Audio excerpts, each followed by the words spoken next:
இன்னைக்கு நம்ம என்ன பார்க்க போறோம்னா ஹார்ஷூ கிராபோட பிளட் வந்து ஏன் ரொம்ப எக்ஸ்பென்சிவா இருக்கு அப்படின்னு சொல்லிட்டு பார்க்க போறோம்.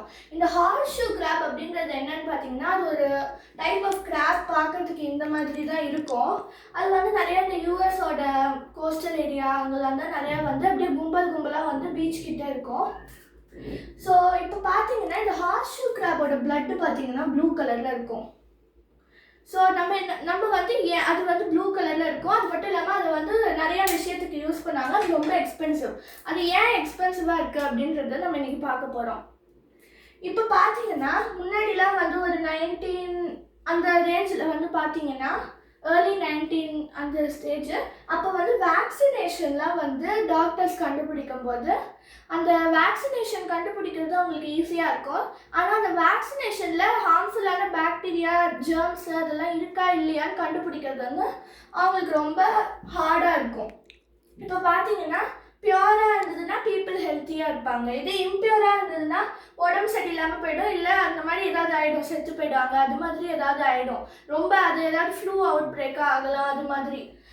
ஸோ இப்போ பார்த்தீங்கன்னா அதுக்கு வந்து டாக்டர்ஸ் என்ன கண்டுபிடிச்சாங்க, ரேபிட் பைரஜன் டெஸ்ட் அப்படின்னு சொல்லிட்டு ஒரு டெஸ்ட் ஒன்று பண்ணுவாங்க. இதில் இந்த பைரஜன்னா என்னன்னு பார்த்தீங்கன்னா ஃபீவர் அப்படின்னு அர்த்தம்.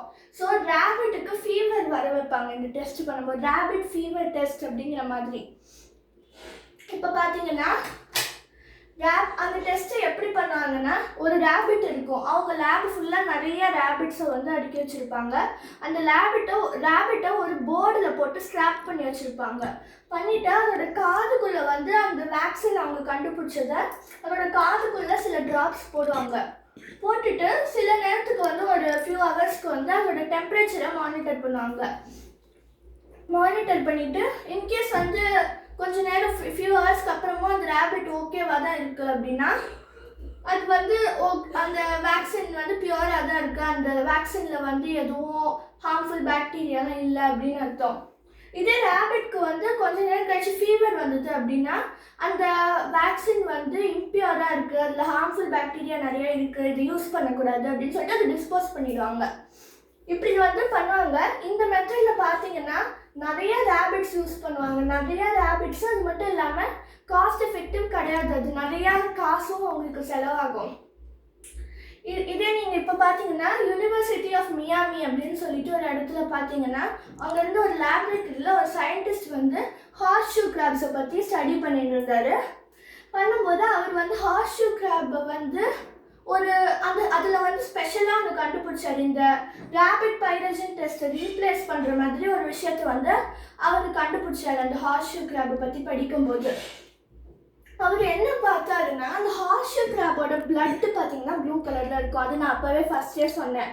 அந்த பிளட் செல்லில் வந்து ஒரு ஸ்பெஷல் பிளட் செல் ஒன்று இருக்குது. அந்த பிளட் செல்லை பிரித்து அதுக்குள்ளே இருக்கிற ஆர்கன்ஸ் எல்லாம் தனியாக எடுத்து அதை வச்சு ஒரு லிக்விட் ஒன்று செய்வாங்க.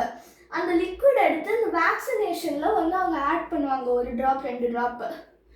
ஆட் பண்ணதுக்கப்புறம் அது ஒன்றுமே ஆகலை, லிக்விட் அப்படியே தான் இருக்குது, வேக்சின் அப்படியே தான் இருக்குது அப்படின்னா அந்த வேக்சின் வந்து பியூராக இருக்குது அப்படின்னு அர்த்தம். இதே ஒரு மாதிரி ஸ்லைமியாக ஜெல்லியாக ஆயிடுச்சு அப்படின்னா அது வந்து இம்பியூராக இருக்குது, இல்லை பாக்டீரியா இருக்குது அப்படின்னு அர்த்தம். இந்த மெத்தட் வந்து இப்போ தான் வந்து வேர்ல்டு வைடாக நிறையா பேர் வந்து யூஸ் பண்ணுறாங்க. பட் இது எப்படி நடக்கும்னு பார்த்தீங்கன்னா, ஹார்ஷூ கிராப்பை வந்து போட்டு ஸ்க்ராப் பண்ணிடுவாங்க. ஸ்க்ராப் பண்ணிவிட்டு அதோட டெய்ல் இருக்கும், இந்த டெய்ல் வந்து அதை வந்து ஃபோல்ட் பண்ணி விட்ருவாங்க. பண்ணிவிட்டு இந்த டெய்ல் பார்த்தீங்கன்னா செம திக்காக இருக்கும். அது வந்து மற்ற அனிமல்ஸோட டெய்ல் மாதிரி அப்படியே ஃப்ளோயியாக இருக்காது. ஸோ அதை வந்து ஃபோல்ட் பண்ணி விட்ருவாங்க. ஃபோல்ட் பண்ணி விட்டுட்டு அதோட பாடியில் வந்து ஒரு சிரஞ்ச் இன்சர்ட் பண்ணிடுவாங்க. பண்ணிவிட்டு அது பாடியில் 30% ஆஃப் த பிளட்டை வந்து ட்ரெயின் பண்ணிடுவாங்க. ட்ரெயின் பண்ணிவிட்டு அப்படியே அது சர்வை பண்ணிச்சுன்னா அது திருப்பி வந்து அதோட கடலில் போய் விட்டுடுவாங்க.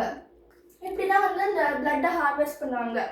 ஹார்வெஸ்ட் பண்ணி இந்த மெத்தடை யூஸ் பண்ணி தான் வந்து உலகத்தில் நிறைய லேபரேட்டரியில் வந்து வேக்சினேஷன்லாம் வந்து பியூராக இருக்கா இம்பியூராக இருக்கா அப்படின்னு சொல்லிட்டு கண்டுபிடிப்பாங்க. அது மட்டும் இல்லாமல் நிறைய மெடிக்கல் எக்யூப்மெண்ட் எதுவாக இருந்தாலும் இந்த பிளட்டோட அந்த லிக்விடை யூஸ் பண்ணி தான் அவங்க வந்து அது பியூராக இம்பியூரா, அதில் ஜெர்ம்ஸ் இருக்கா பாக்டீரியா இருக்கா, அது சேஃபாக இல்லையா அப்படின்னு சொல்லிட்டு அவங்க ஒரு கன்க்ளூஷனுக்கு வருவாங்க.